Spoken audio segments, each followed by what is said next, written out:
had to face the facts that something's going on.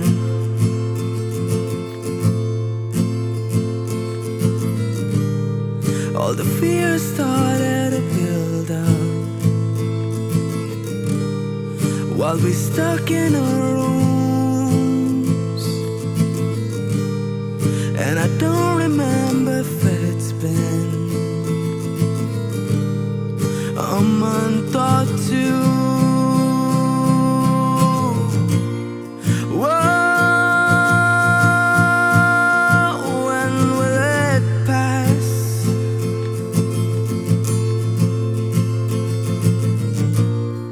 Whoa, I'm stuck in the past, and I don't know what to do while I'm sitting in my room.